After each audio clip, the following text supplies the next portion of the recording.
Before we get started, I'd just like to announce that we are now accepting applications for the Analyst Training Program. It took a little bit longer than we anticipated to get everything ready because we have been working on moving as much of the application process as possible online to make it more convenient for people who are applying. One significant change that we're making is that even when it's safe to move to in-person classes, the Analyst Training Program will work on a hybrid model where 5 out of the 9 training weekends during a given training year will be online. This is to reduce travel expenses and to make it easier for people to fit analytic training into their lives. So if you'd like to learn more about the program and perhaps to apply, just go to jungchicago.org/ATP or click the link in the description of this episode. Thanks.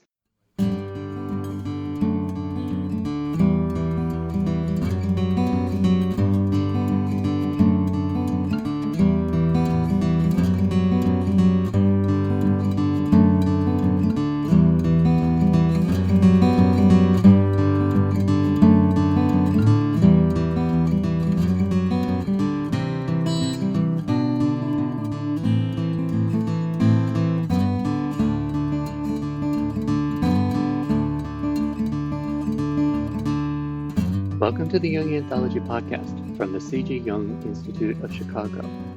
The Discipline to Stay with the Symbol. Interview with Director of Training Warren Sibilla. In this episode, Patricia Martin interviews Warren W. Sibilla Jr., Jungian Psychoanalyst and the new Director of Training for the C.G. Jung Institute of Chicago's Analyst Training Program. How does someone know they are ready for training? What is the process of development in training like? What does Jungian analysis and study bring to someone's life and practice? Dr. Sibilla is an athlete who competes in endurance sports like the Ironman and Spartan obstacle race.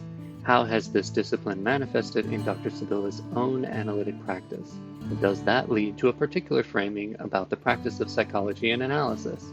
Warren Sibilla Jr., PhD, is a diplomate Jungian psychoanalyst with a clinical practice in Chicago, Illinois, and South Bend, Indiana. Dr. Sibilla served as the director of the clinical training program at the Institute and is the incoming director of training. He is engaged in the study and practice of Zen Buddhism, including authoring a book on the relationship between Zen Buddhism and analytical psychology, as well as a paper formally exploring Jung's 1958 dialogue with Japanese Zen master and philosopher Hisamatsu. He is the author of My Journey to Ironman, Endurance Sports as a Means to Individuation. Dr. Sibilla teaches in the master's and doctoral programs at the Chicago School of Professional Psychology and the Institute for Clinical Social Work and facilitates silent contemplative retreats at Gilchrist Retreat Center in Michigan. And before we get to the interview, I just want to read a submission from a listener. Joshua from Santa Ynez, California says, I am a recently licensed marriage and family therapist on paternity leave and taking small steps to develop a private practice. I have been practicing as a therapist since 2014 and spent the latter half of my 20s and 30s attending Fuller Theological Seminary and working for a local coffee roaster in Pasadena, California. I grew up in Western North Carolina and returned there in 2015 to reconnect with the soul of my ancestors. But I left again to make a third cross-country move to work in a treatment center for eating disorders located in Santa Barbara. Several of my colleagues were attending Pacifica, and I had a previous therapist from Pacifica. Through these dear people, I became invigorated by conversations about depth psychology and Jung. I sought out a Jungian analyst in 2019 and have been working with her ever since. I stumbled onto this podcast when looking to fill my podcast and audiobook queue for my commute to work. I first heard Robert Moore's lecture, Mythology of the Great Self Within, about a year ago. I was hooked. I purchased that series from you all and never miss a podcast. My plan is to attend a Jungian Institute in the nearest future to pursue training and certification as a Jungian analyst, in conjunction with my personal path towards differentiation and conscious living. I love what I get to do as a therapist, partner, parent, and just as a human member of a universal ecosystem. I appreciate that this podcast clarifies, enhances, and deepens my psychological experiences and relationships. If you'd like to share something about yourself, just click the link in the show notes. You can support this free podcast by making a donation, becoming a member of the Institute, or making a purchase in our online store. Your support enables us to provide free and low-cost educational resources to all. So now here's the interview. Hello, and welcome to Jungian Psychoanalyst, the podcast of the C.G. Jung Institute of Chicago. I'm Patricia Martin, and I'll be your host today. I'm a professional affiliate at the Institute, and today I'm speaking with Warren Sibilla Jr., a PhD and a clinical psychologist and diplomate Jungian psychoanalyst who practices in South Bend, Indiana, and Chicago, and now is the director of the Analyst Training Program. He's also a proud foster parent of rescued dogs. Warren is here today to discuss what it means to choose the path to become a Jungian analyst and the difference it makes professionally and, of course, personally. Welcome, Warren. It's good to have you on the podcast. Thank you for having me. Oh, it's our pleasure. And first of all, I'm so curious because I've always wondered this, and I think you're just the right person to ask. I see marathoners, I see these long distance runners, and I wonder, all that time out there running or doing an Ironman, what is going through a person's head? Yeah, well, it depends. But I found that at its best, it's a meditation. Really? And the way to survive and in fact thrive is to see it as a long meditation. If you stayed only focused on the body or the pain, then of course it becomes very limiting. But if you see it as a relationship with the spirit and a meditation, then much more becomes possible. That's very interesting because I do find that, some people I see as they run and they're a little scrunched up in the face, and others are very relaxed. Their faces are very relaxed. So I'm wondering, that's probably the differentiator, Right. Is somebody has taken themselves into sort of a meditation. That's so interesting. So I wanted to ask you, Warren, I want to talk more about the Analyst Training Program, but I think at its heart is depth psychology.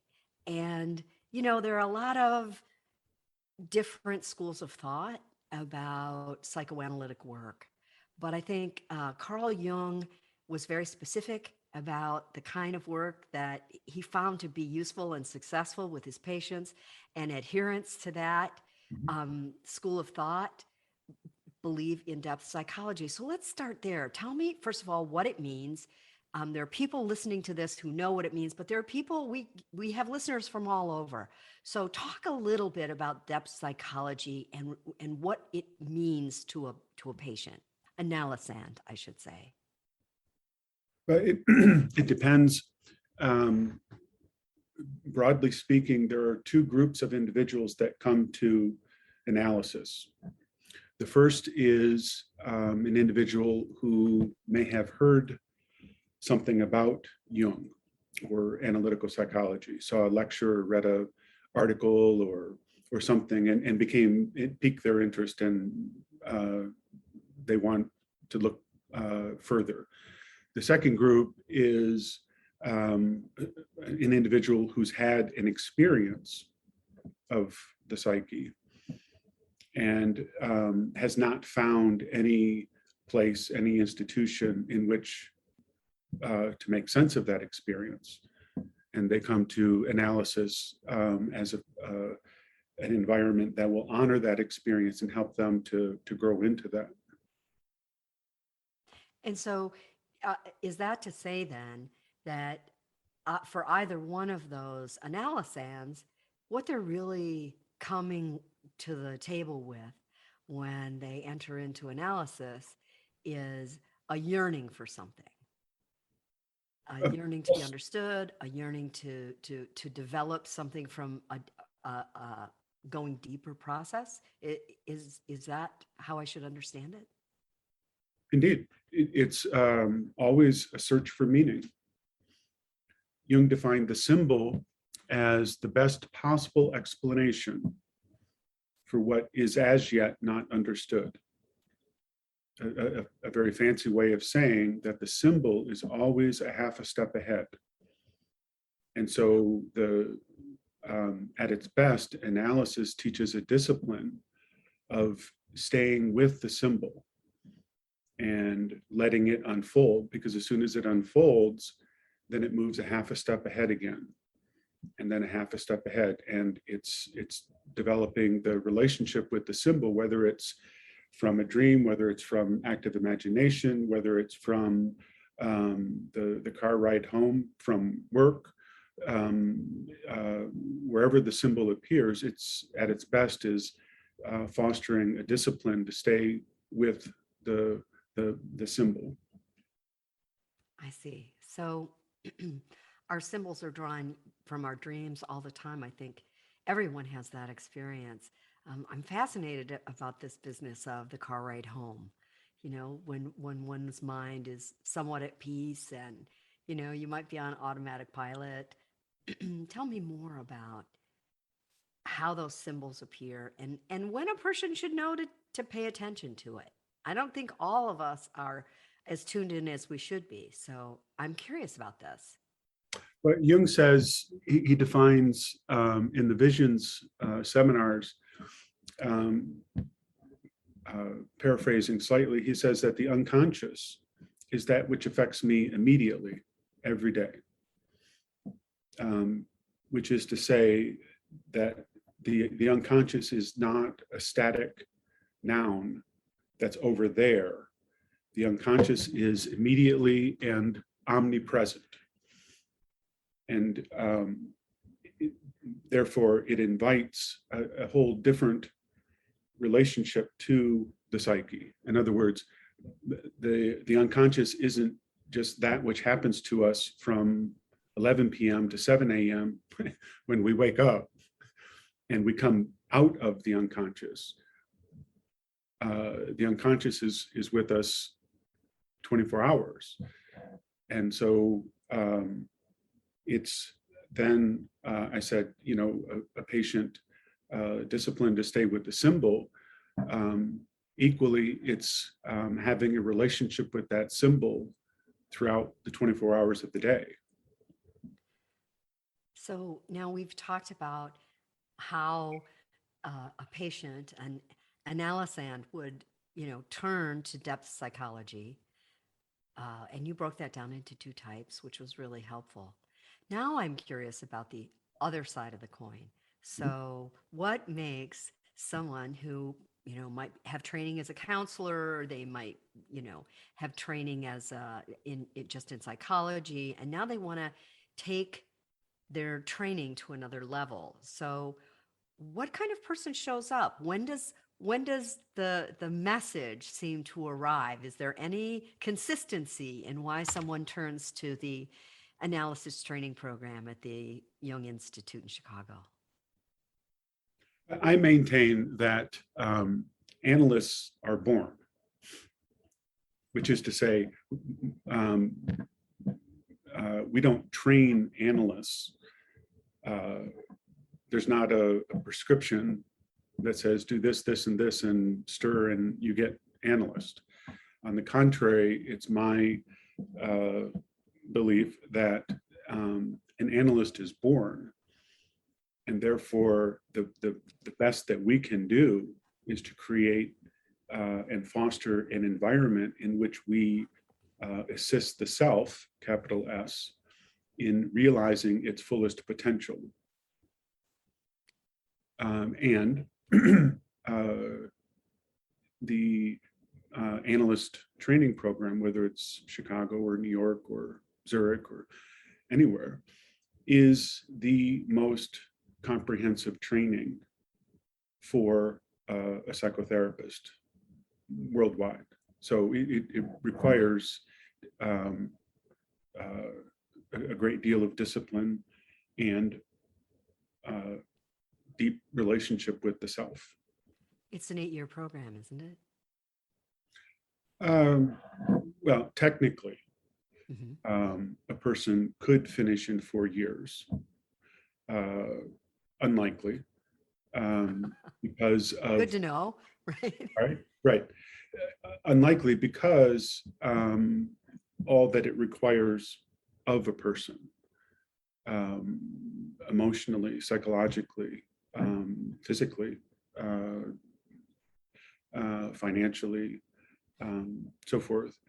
And it's equally likely to take longer because there's a close study of the unfolding of the self. And so I think probably the average is 6 to 7 years. That's a And big commitment. well, it is. And that should be also understood that that comes on the heels of a graduate education.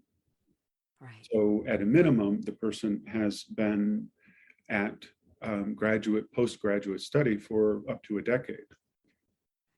So, with this kind of commitment in mind, talk to me about the graduates. Talk to me about the people who go through the program. And you went through the program yourself several years ago. And so now that you've had all this practice, you can speak from your own experience, but you can also speak from the experience of the people who have gone through the program in the Institute. How does it mark a person to have that experience, make that commitment, develop that discipline? How does it change the way they practice?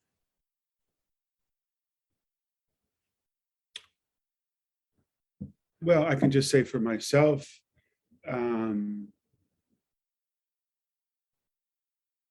I mean,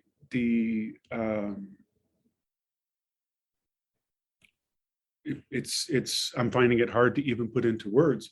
My my experiences in training and then after training, the dreams that I've had have taken me around the world many times. So it truly is a journey from beginning, middle to the end. Indeed, I've found myself as a consequence of following the dreams in the middle of the Amazon rainforest, working with a Peruvian shaman. I found myself in Kyoto, Japan, delivering a paper at the International Congress. I found myself in Kuznakt. I found myself in Bollingen, in going through the tower, Jung's tower. And I've had the great fortune of working with many rich, wonderful analysans that have,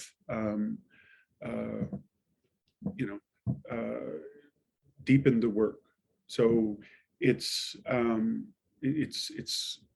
life-changing, life-enriching. I can't imagine. I should say that I joked in my book that I've been at this for some time. My last name, Sibilla, comes from the Italian Sibyl. And the Sibyls were women who were diviners, who told the future and interpreted dreams, and were so important that Michelangelo painted two in the corners of the Sistine Chapel.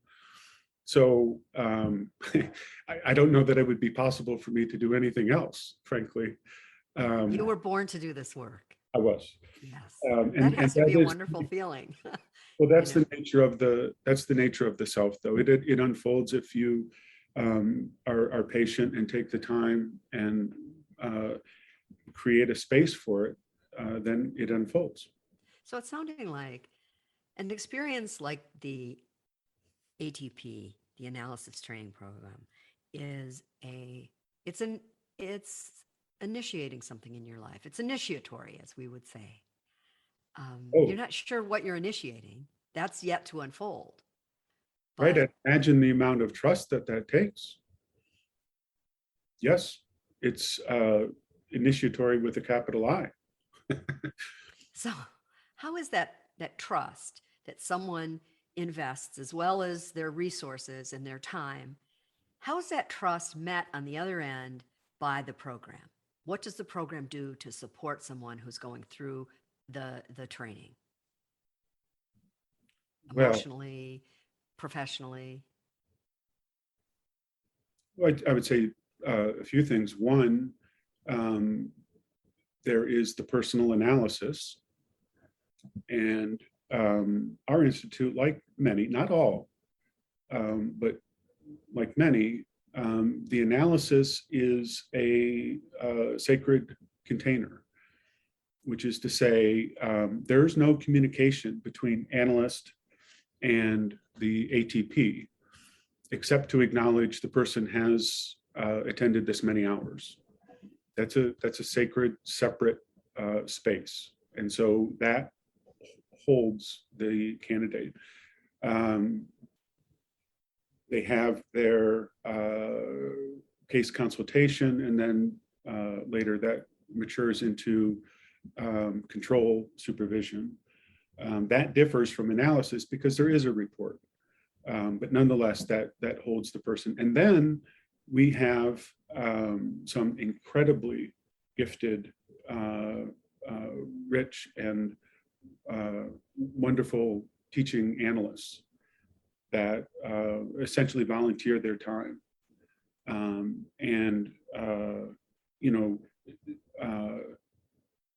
Going through the Analyst Training Program is hard enough. Teaching Jung is no small feat.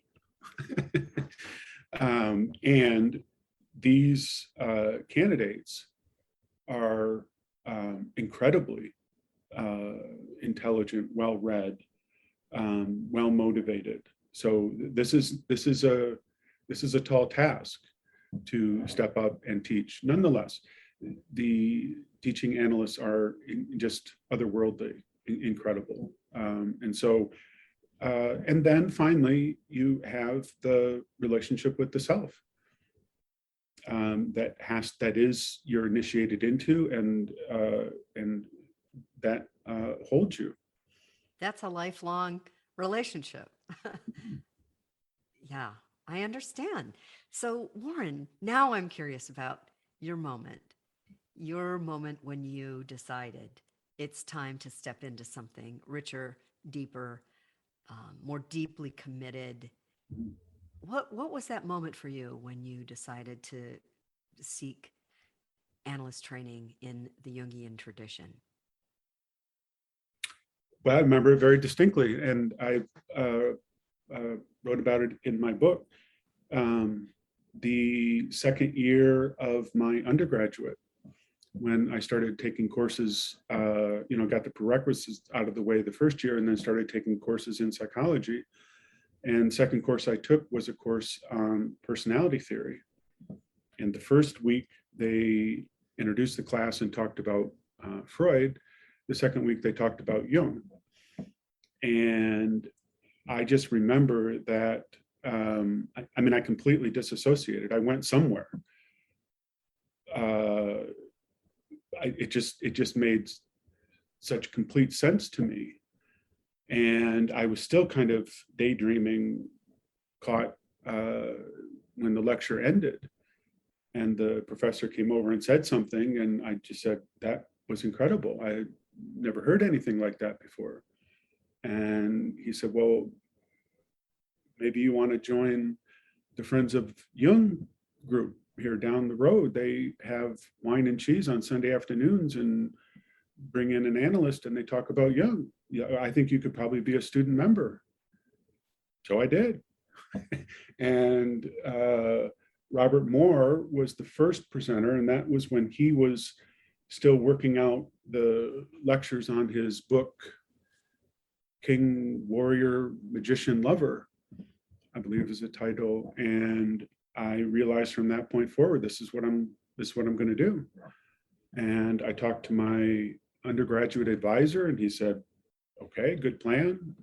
I agree with you, but you need to get your PhD first. After that, I'm fully supportive of this. And it's wonderful advice. I treasure that to this day, and that's what I did. It's interesting. We had on the podcast earlier this week Elizabeth Lesser, who was one of the co-founders of the Omega Institute. Huh. And one of the reasons she was eager to come and join us to chat about her most recent book was because when she was co-founding the Omega Institute, many of her best workshop leaders were Jungians. Huh. And she felt a debt of gratitude to Carl Jung and the institutes because the Jungians had been so generous with their wisdom in those early days. Mhm. And so I think that's another, having studied in the JSP program with you, in fact, I think that's one of my big takeaways about the cohort that the Institute gathers. You know, the type of person that comes into that institution to do more learning is my experience was a certain kind of person. They were deep, they were thoughtful, they were caring, they were generous with their wisdom and their time and their listening. And I mean, it really is, as a cohort goes, it was one of the best collegial experiences I've ever had in my professional life. And so I'm only imagining that's times 10 in the ATP because it's a longer period and it's a deeper commitment. Do I have that right? Yes, indeed. And it fosters a deep sense of gratitude.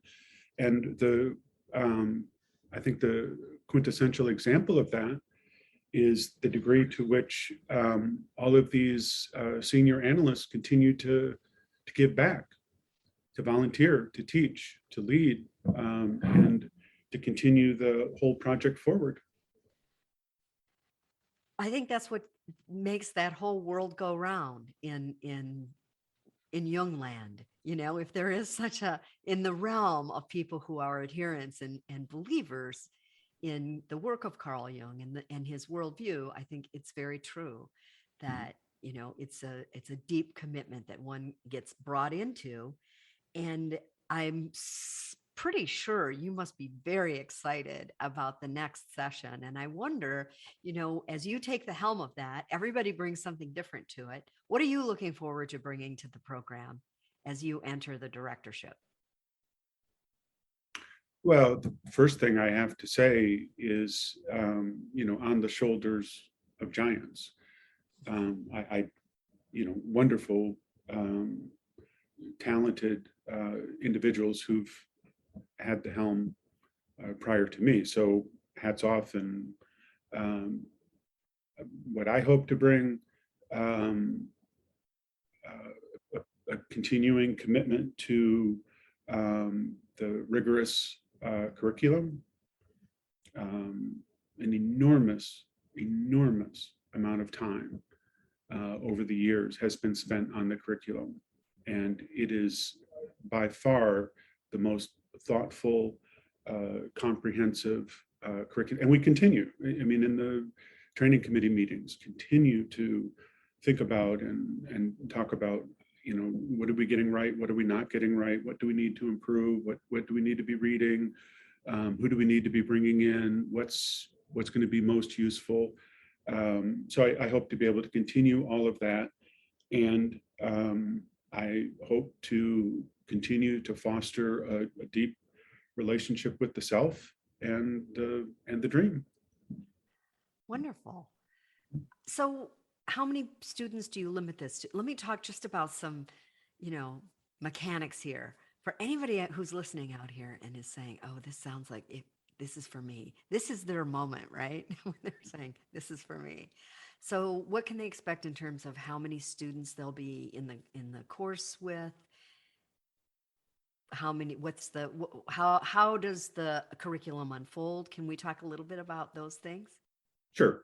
The incoming cohort always varies from as little as one or two to, for instance, this incoming cohort, we have 10. And that necessarily ebbs and flows. I would say on average, usually there's 3 to 4 to 5. The way that the program unfolds, you start there's a series of interviews.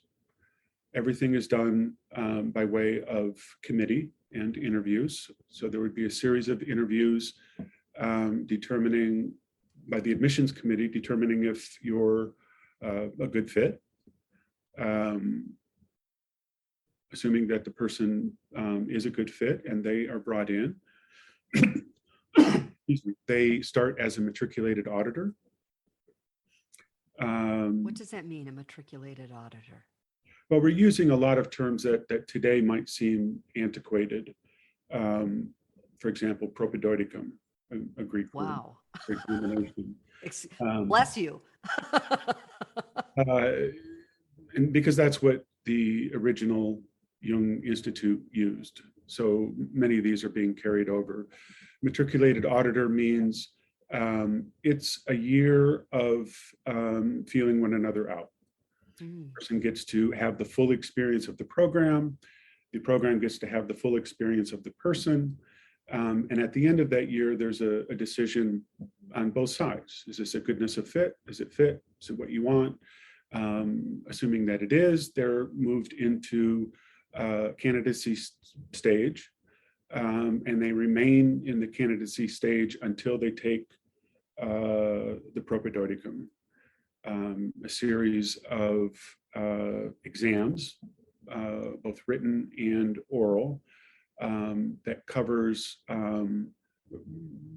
the breadth of the practice of analytical psychology. And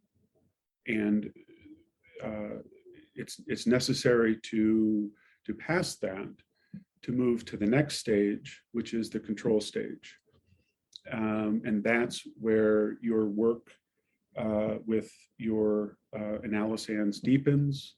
Your work supervision moves from case consultation to control supervision. It becomes another forum of analysis. And the transference, countertransference dynamics are especially studied. And the control stage culminates in the final exams, which are a written thesis, which is defended, and your control stage cases being presented. Typically, there are two, and they're written up extensively, and you present those cases and defend your work. And as I said earlier, typically for most individuals, I think the average is about 6 to 7 years to go through that. It sounds very rigorous, but it also sounds like it's a deep dive into yourself, into your own understanding of the self. And so I can only imagine that it's a great unfolding from within that people experience at the same time. Is there a way that people find themselves capturing that or expressing that near the end of the program? Oh, certainly. But we should be clear that the journey includes the darkness as well as the light. So as not to over romanticize it, they're very tough moments, necessarily so. And I've said many times that I learned, however difficult, far, far more from being told no than I did from being told yes. For example, failing an exam. And although not pleasant in the moment, in hindsight, it certainly was necessary. And having to go back and retrace steps and pick up the pieces and go forward. It's not uncommon that a person would take a leave of absence, take a step, and it is just one step out. It's not 2 steps out. They're still connected with the program, but they're taking a step out. They're gathering their breath. They're picking up the pieces. They're sorting things out, finding the right path, recalibrating, recalculating, and then getting back up on the horse and going.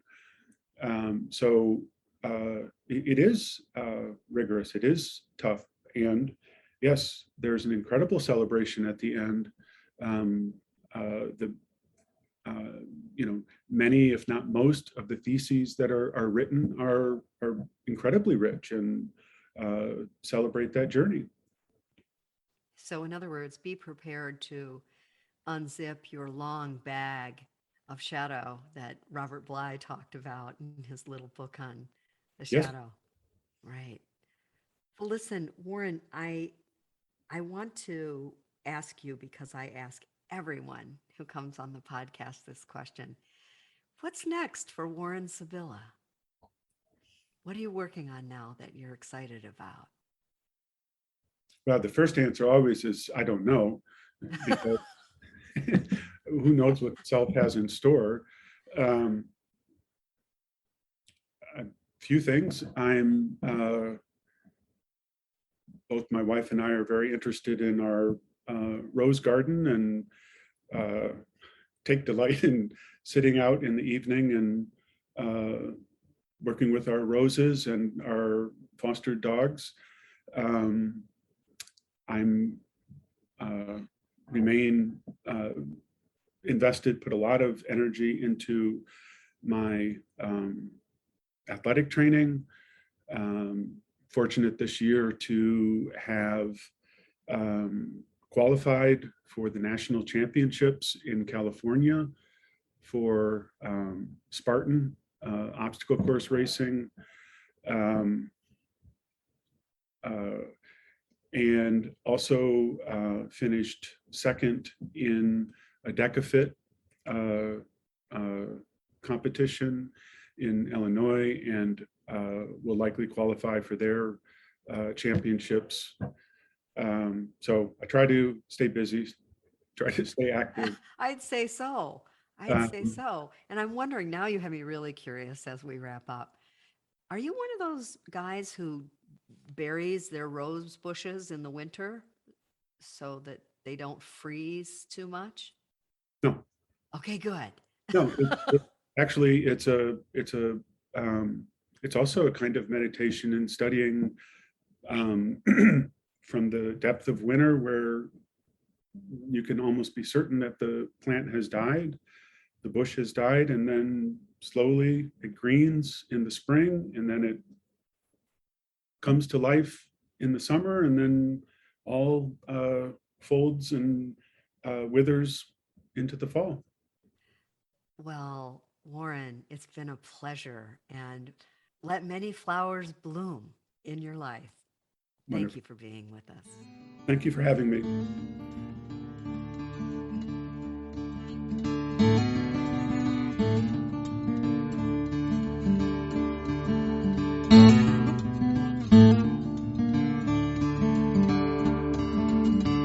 This podcast is distributed under a Creative Commons Attribution, Non-Commercial, No Derivatives license. Share it all you like, as long as you maintain the attribution to the speaker, but please do not change it or sell it. If you like this episode, tell your friends about us or leave us a review on iTunes. For more information about classes, training programs, videos, audio, this podcast, or to find a Jungian analyst near you, visit our website, www.jungchicago.org. Thank you to our 2020 donors who gave at the contributing member level and above: Barbara Anand, Usha and Ashok Beatty, Jackie Cabe Bryan, Eric Cooper and Judith Cooper, Kevin Davis, George J. Didier, Mary Doherty, James Fidelibus, John Korolewski, Marty Manning, Diane Sherwood, Deborah P. Stutzman, Deborah Tobin, Alexander Wayne and Lynn Kopp, Gerald Weiner, Karen West and James Taylor, and Ellen Young. If you would like to join our generous community of supporters, just go to jungchicago.org/give.